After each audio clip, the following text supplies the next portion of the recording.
અલી આ પગ એ જો ને ઉપાડો લીધો છે. નવરાત્રી આવે છે ને પગ ઉપાડો લે. સી ખબર ક્યાંથી ખબર પડી જાય છે નવરાત્રી આવે છે.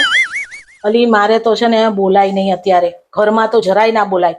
અત્યારે તો ખાલી એને ખબર પડે ને કે મને પગમાં દુખે છે એટલે તરત એમ કે પાસ કેન્સલ કરી નાખું. મને તો ધબકારા વધવા માંડે, તને ખબર છે? એવા ધબકારા વધી જાય ને મારા કે આ હાચન પાસ કેન્સલ કરાઈ આવશે. અને તને ખબર છે મને નવરાત્રીમાં રમવું તો એટલું ગમે છે.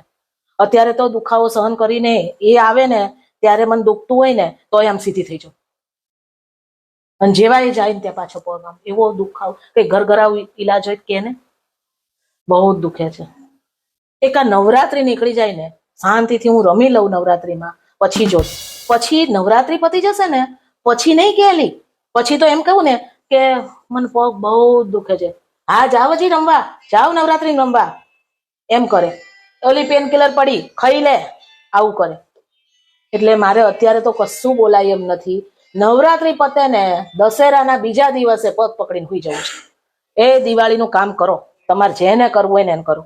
કેમ કે પછી આપણે ક્યાં ચિંતા હોય, પછી છેક આવતી નવરાત્રી ત્યાં સુધીમાં તો બધું લડી લેશું આપણે. દિવાળી પતી જાય ને પછી રાજા. નવરાત્રીમાં ત્યાં સહન કરી લેવાય.